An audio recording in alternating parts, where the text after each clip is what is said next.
आपण प्रार्थना करूया. हे परमेश्वर तुझ्या आभार मानतो. महान परमेश्वर, आशीर्वाद परमेश्वर, तुमच्या वचनात प्रत्येकाने ख्रिस्ताच्या नावाने करतो.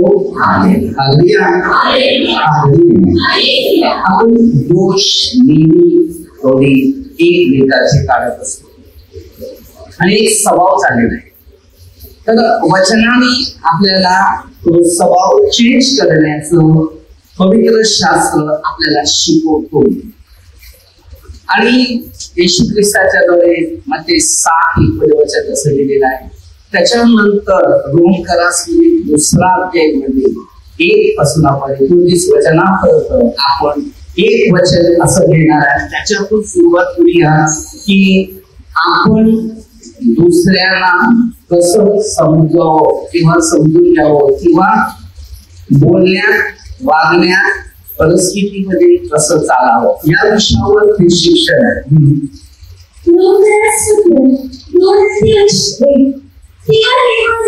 हे मानवा तो दोष लावणारा कोण जरी असला तू स्वतः तुला सबक नाही. असे ते ये मानवा दुसऱ्यांना दोष देतो, पण पहिलं तू स्वतः कसा आहे त्याकडे तुझं लक्ष केंद्रित केलं पाहिजे.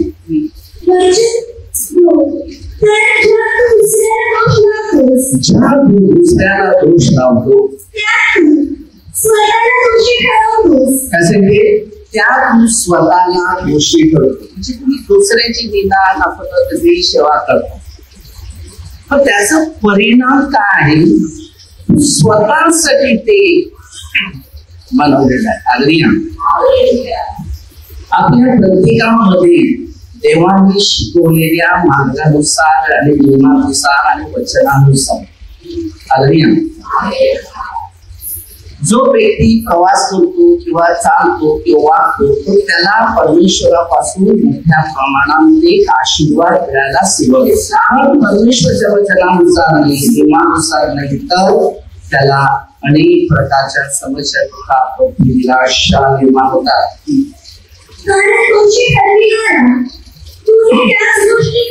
दोषी ठरवणारा तू पण तेच करतो. त्यासाठी दोषी ठरवणारा तू पण तेच करतो. म्हणजे आपण तुम्हाला दोष ठरवणार, मी पण तेच करतो. म्हणून कोणत्याही माणसाला दोष देऊ नये आणि दोष कोणाची काढू नये. ते देवाने आपल्या सगळ्यांसाठी त्या योजना बनवलेल्या की चूक करू नये, पाप करू नये, बरोबर. आणि या पापामुळे स्वतःच भविष्य दुःखी, कष्टी, संकटात वाढू नये.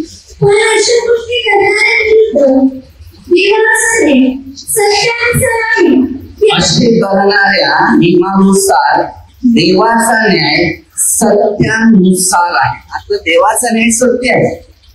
तुम्ही याने कदाचित बोलू शकता, हल्ली नाही. पण देवाने जो न्याय दिला, मार्ग दिला, एक शिक्षा दिला किंवा एक नियम दिला, एक विधी जे दिलेले आहे ते पाळण्याचा आहे. हल्ली आणि जसं तुम्ही पाळत राहतील तसा त्या नियमात तुम्ही परमेश्वराच्या वचनात चालायला सुरुवात केली. ते आपल्याला ठाऊक आहे. अरे हे मानवा अशा गोष्टी करणाऱ्यांना जो दोष लावतो स्वतः पण तेच करतो. तू देवाच्या न्यायातून सुटशील असं काय वाटते का?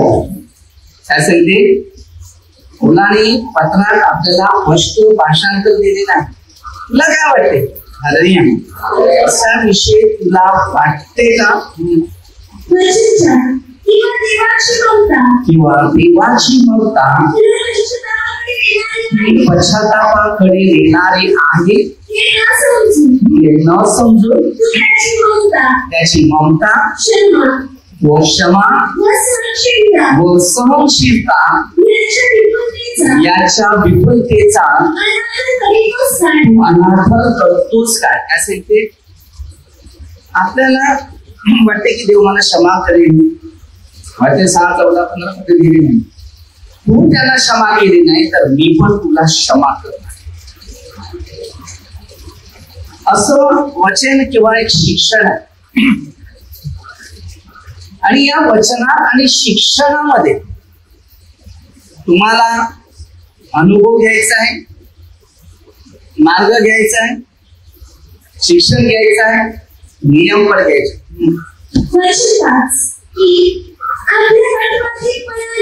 आपल्या हट्टी पद्धतीप्रमाणे पश्चातापी अंतःकरणाने देवाचा क्रोध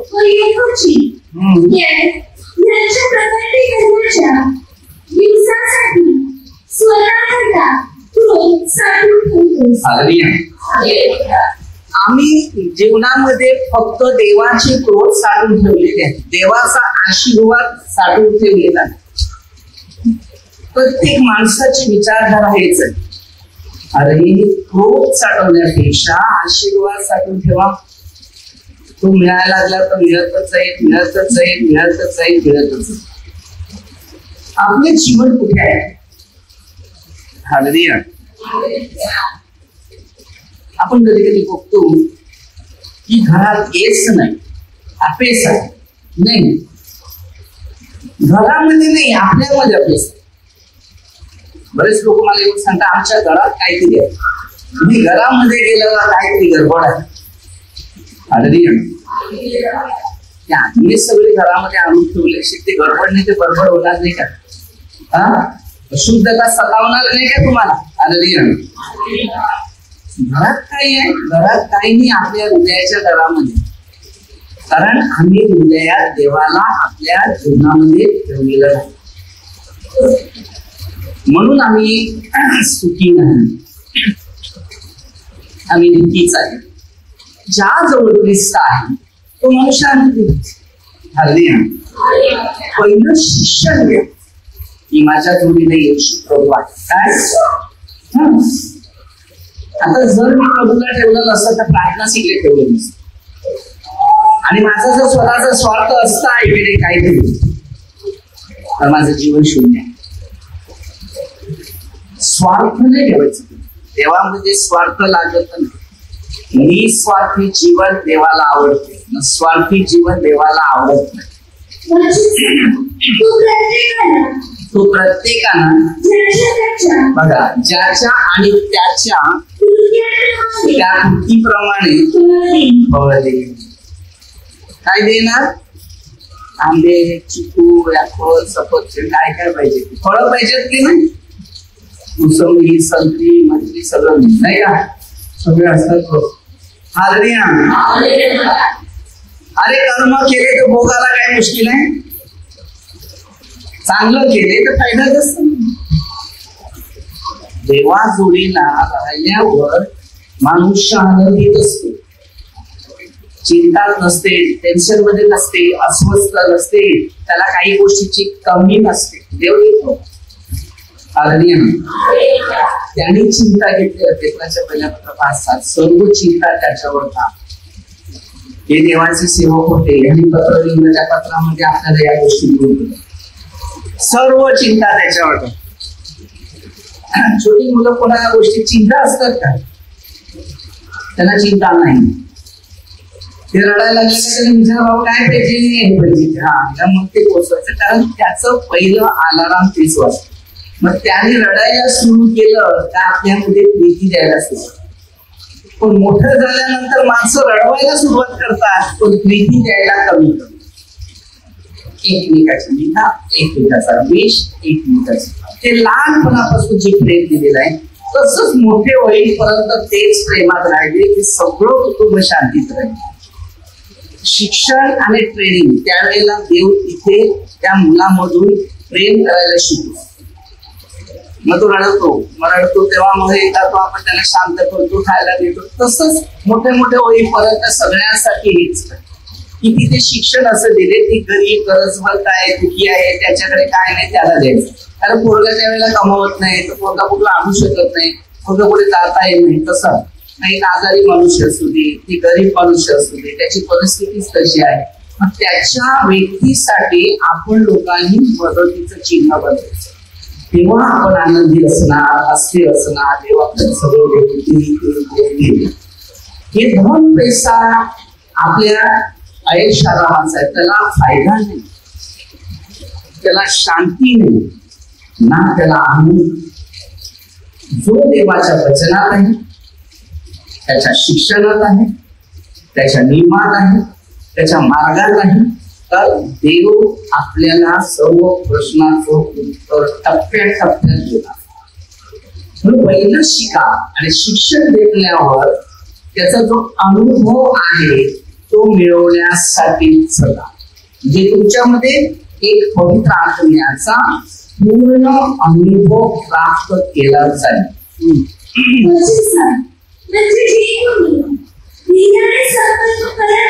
जे कोणी ज्ञानी सत्कर्म करीत राहून गौरव सन्मान अक्षता ही मिळवण्याचा प्रयत्न करतात, त्याला सार्वकालिक जीवन देईलच. आता देव द्यायला आलाय तो देईलच, तो उशीर नाही करत. मग आपण मेहनत केली, कष्ट केलं तर आपल्याला देवाचा आशीर्वाद आशीर्वाद आशीर्वाद आशीर्वाद आशीर्वाद येईल. कारण मन साफ आहे त्याला आशीर्वाद आहे, ज्याचं मन क्लिअर नाही त्याला आशीर्वाद नाही. त्याचं मन जळते जळते, त्रास होते, टेन्शन होते, आजार येतात, समस्या येतात, संकट येतात. तट पाडणारे आहेत ते सत्याला न मानतात, ते अनितीला मानतात, त्यांच्यावर क्रोध व संकट क्लेश. आता तुम्ही विचार करा, आपण सांगतो काय संकट दुःख आपल्यामध्ये, कारण आपण देवाच्या विरुद्ध नियमात चाललेले आहे. तेव्हा त्यांचे संकट आणि क्रोध आणि क्लेश आपल्या पाठीशी होती. कारण आपण देवाच्या वचनाच्या शिक्षणाच्या नियमाचा वापर न केल्यामुळे अशा पद्धतीचं संकट आपल्या पाठीशी कोसळली जात असतात. म्हणजे दुष्कृत्य करणारा मनुष्य पहिला येऊदी मग हेलेनी, अशा प्रत्येकाच्या जीवावर त्यासाठी मग येऊदी पण असू दे, हेलेनी लोक पण असू दे, यांच्यावर जी आली ती संकट येतील पण कमी नाही होणार. कारण ही संकट आपण स्वतः आपल्या अंगावर आणतात.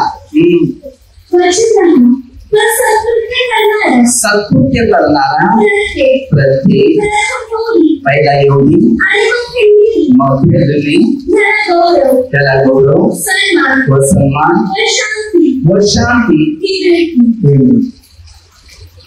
मग आपल्याला गौरव मिळेल, सन्मान पण मिळेल, शांती पण मिळेल. हालेलुया. कारण देवाची कृपा जगपर्यंत आपल्या पाठीशी येत नाही तत्पर्यंत देवाचं राज्य आपल्या शरीरात प्रवेश करत. हालेलुया. जो चांगलं करते त्याला चांगलंच मिळेल, चांगलंच मिळेल, चांगलंच मिळेल, चांगलंच मिळेल, चांगलंच मिळेल. कारण देवाजवळ पक्षपात माणसामध्ये देवाजवळ पक्षपात नाही. ज्याला नियमशास्त्र नाही अशा जितक्याने पाप केले नियमशास्त्राच्या व्यतिरिक्त नाश पावणार.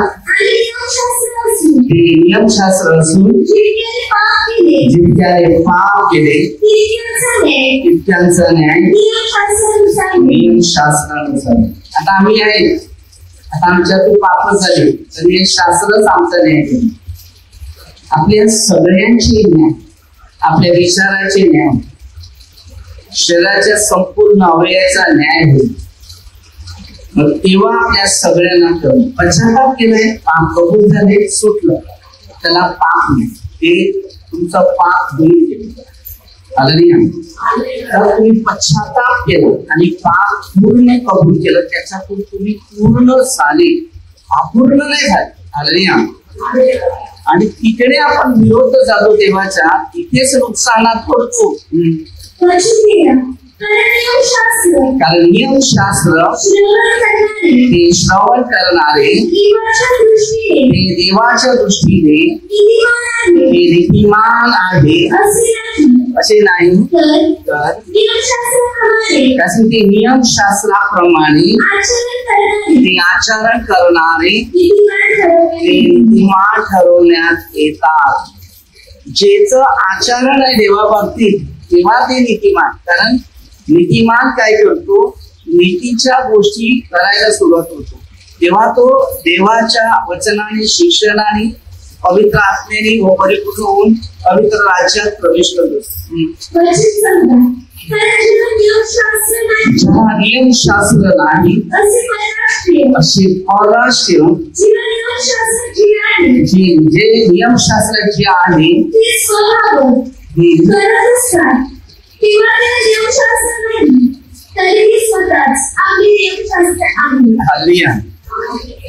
कधी कधी नियमशास्त्र स्वतःचे हे पवित्र शास्त्र आहे, हे मोशेच्या पुस्तकाद्वारे नियम लिहिले, त्याच्यानंतर येशू ख्रिस्ताच्या शिक्षणाच्याद्वारे नियम लिहिले, ते म्हणजे पवित्र आत्म्याच्या द्वारे.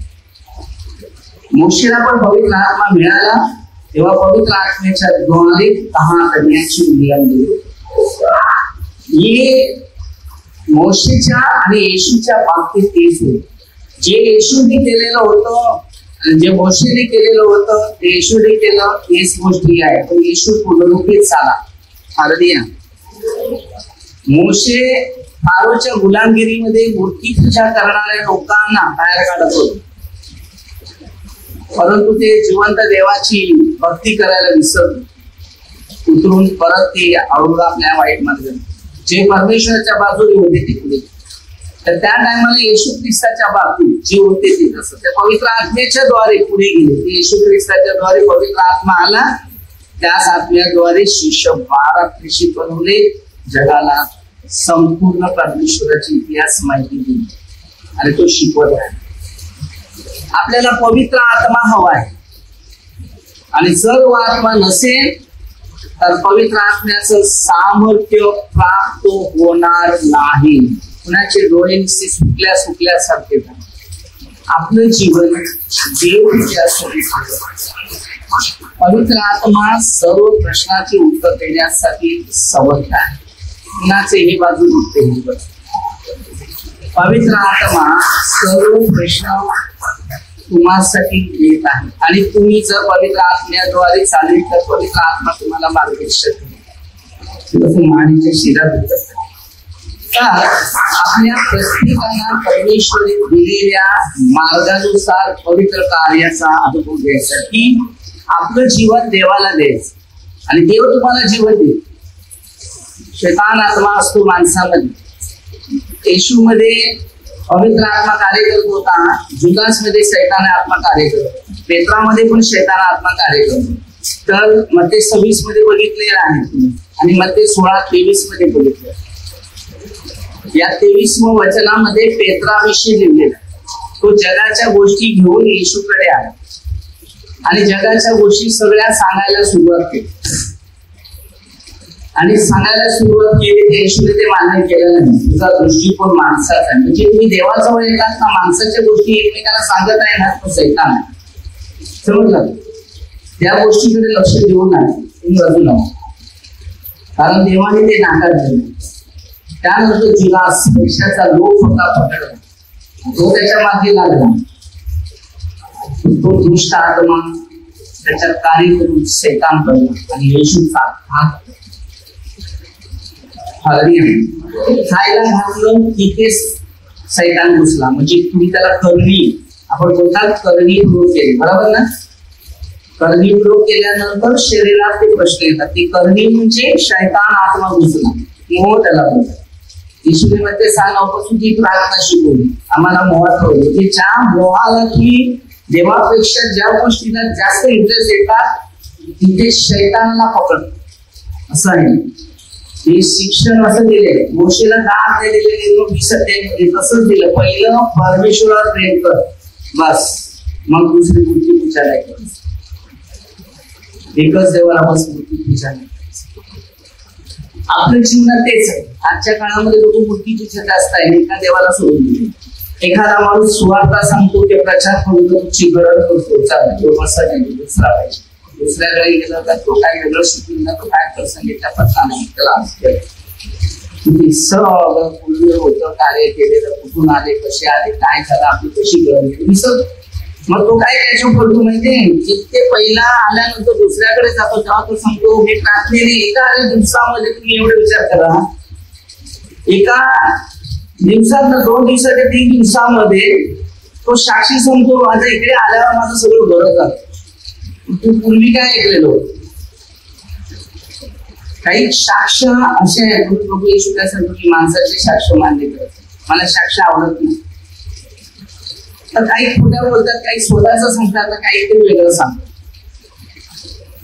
साक्ष लिहितात ते सुद्धा चुकीचं लिहितात. मला ह्यात इंटरेस्ट नाही. तुम्ही साक्ष असे व्हा तुझ्या जीवनात काय झालं ना तू 4 लोकांना इकडे घेऊन आले असेल त्यांचं परिवर्तन करत असेल तर तुम्हाला मी सांगेन की खरोखर तुला देवाने निवडले आणि तुझ्या पवित्र आहे. बप्तिस्मासाठी नका जाऊ ते सगळं डोंगी खेळ आहे. तो बप्तिस्मा असं होतं ना पवित्र आत्मेने येशूच्या शिष्याने केला 11 रेषेत खणखणीत तारा त्याने पण आणि तो प्रचार होण्यास मनुष्य कमजोरात पडत ते 12 मजबूत झाले आणि ते याकोबाच्या वंशावर 12 राज्यावर राज्य याकोबाला देवीला परमेश्वरी हक्क आणि अधिकार तो घेतला. कारण पहिला अब्रामाचा काळ होता त्याच्यानंतर अब्रामाच्या काळानंतर येशू ख्रिस्ताचा काळ आता सुरू आणि येशूने 12 देशात जेव्हा निवडले तेव्हा त्याच्यामध्ये देवाची कृपा भेटली. शिक्षण मोशेने 70 माणसाची प्रगती तयार केली. येशूने 72 शिष्यांनी तयार केली पण 11च निघाले. त्याच्या 12 मध्ये निघाला एक दुष्ट म्हणजे अशुद्ध आत्मा शैतान आत्मा. त्यांनी येशूची पण किंमत केली.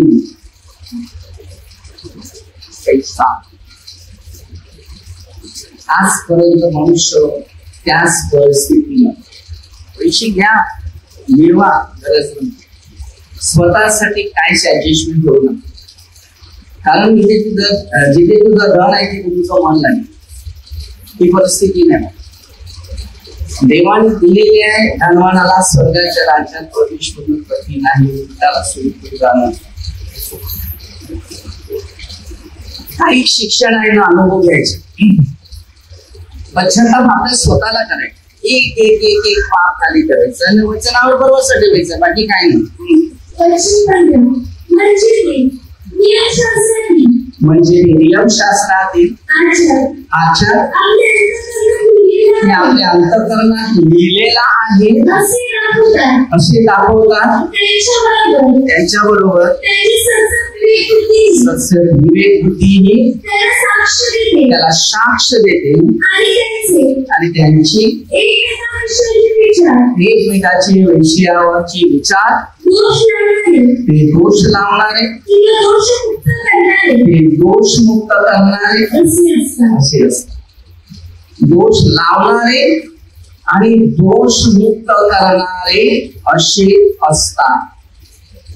म्हणजे तरी कसे दोष लावणारे आणि दोषामधून मुक्त करणारे. ज्या दिवशी देव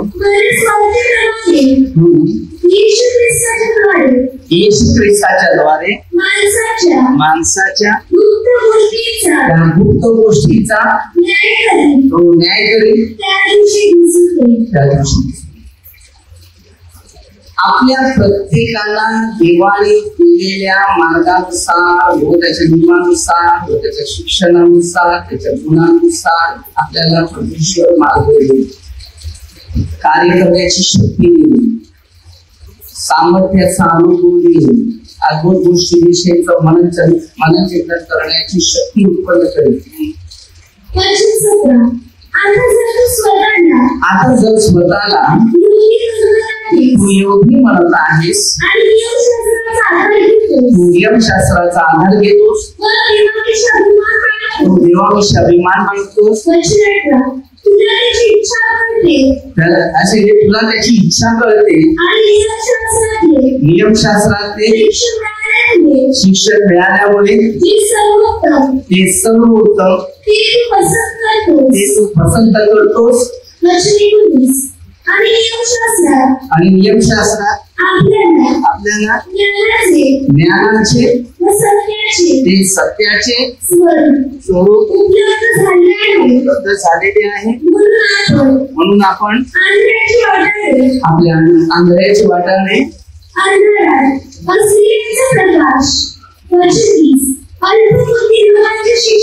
अल्प बुद्धीच्या लोकांचं शिक्षण अगदी आहे. आपल्याला जे परिपूर्ण शिक्षण देत नाही, स्वर्गीय राज्याचं शिक्षण देत नाही, तर ते शिक्षण शून्यामध्ये आलेलं आहे. आपलं जीवन देवाला दे, म्हणजे देव तुम्हाला त्या जीवनामध्ये काहीतरी मार्गदर्शक शिक्षण ज्ञान बुद्धी देईल. दुसऱ्यांना शिकवणारा स्वतःला शिकवत नाही काय, चोरी करू नये अशी घोषणा करणारा स्वतः चोरी करतोस काय, व्यभिचार करू नये असा सांगणारा स्वतःच व्यभिचार करतोस काय. आता प्रत्येक गोष्टी आहे आपण तर सगळ्यांनी असं केलं तरी स्वतः काय करतो, सगळे करतात सगळ्या विचारापासून. पण ते 5 अध्याय 27-28 विषय नाही.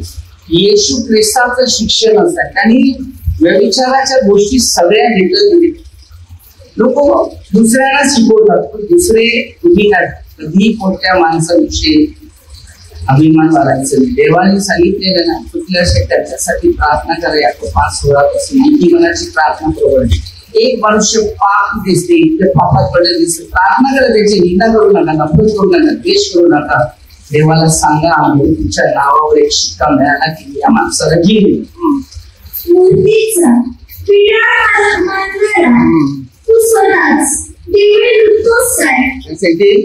आता मूर्तीकडे जातात, मूर्ती करायचं, पण त्याच्यामुळे देवळ लुटतात. आपण पैसे खातो, सगळे मूर्तीकडे पैसे आहे, त्याच्या नावावर बरेचशा गोष्टी आहेत. सांगायला गेलं तर पापड.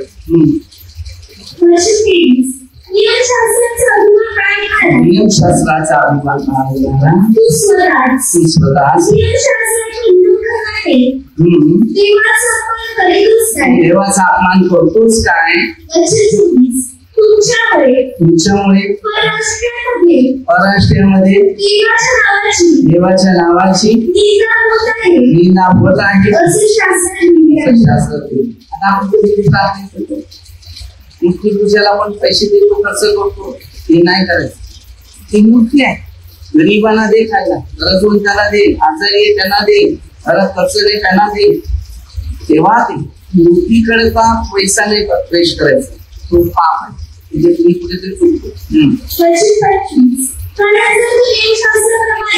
नियमशास्त्राप्रमाणे तुम्ही वागत असले नाही खरा, परंतु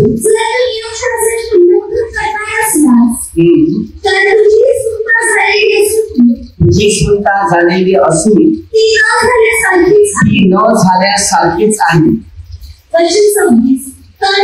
कर्म सुलता न झालेले माणसाने नियमशास्त्रात न पाळले त्यांची सुलता न होणे, अशी सुलता गणण्यात येणार नाही काय. तुला शास्त्र लेख असून सुनता होई नियम शास्त्राचे उल्लंघन करणारा आहेस त्या तुझा न्याय जो शारीरिक सुद्धा न झालेले असून तू नियम शास्त्र पाळतो तो करेल. आपल्या जीवनामध्ये शारीरिक गोष्टी नाही तर आत्म्याच्या गोष्टी करत कारण जो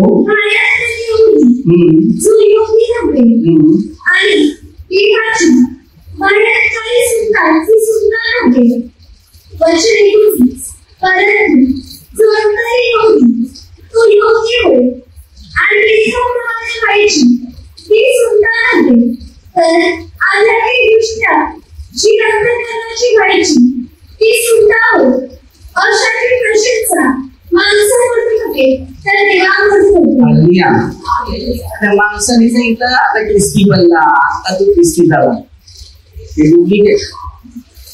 अंतःकरणातून देवाने बनवलेलं आहे ते बना. तुमचा अंतःकरणात देवावर विश्वास पाहिजे की मी देवावर प्रेम करतो देव माझ्यावर प्रेम करतो देव मला आशीर्वाद देतो मी देवाचंच काम करतो तेव्हा तुम्ही खरे ख्रिस्ती होत नाही. तुमची सुलता खरी होत नाही. बाहेरच्या शरीराची सुलता करून पाहिजे नाही आत्म्यापासून तुमची सुलता करायची. म्हणून सगळ्यात श्रेष्ठ आहे कोण कसं तुम्ही बप्तिस्मा करण्यासाठी नाही तर देवाने मला सुवार्ता सांगण्यासाठी सुवार्तेवर भरवसा ठेवा बाकी कशावर भरवसा ठेवला तर तुम्ही बरोबर परिपूर्ण होती पश्चातापी होती सगळ्यांना करते सगळ्यांना क्षमा करते सगळ्या बरोबर आपलं भविष्य चांगलं चालू असं आहे. कुणाचा दोष न करणार नाही अपराध करणार नाही तर सगळ्या दया शांती आनंद परमेश्वर तुमच्या बरोबर. आपण छोटेसे प्रयत्न घेऊया परमेश्वर तुझ्या परमेश्वर आशीर्वाद सर्व मंत्र काम आशीर्वाद आलेला हरेक व्यक्तीला प्रभूचा आशीर्वाद आपल्या इच्छा परमेश्वर पूर्ण करेल. प्रार्थना येशू ख्रिस्ताच्या नावाने करतो. आमेन. हालेलुया.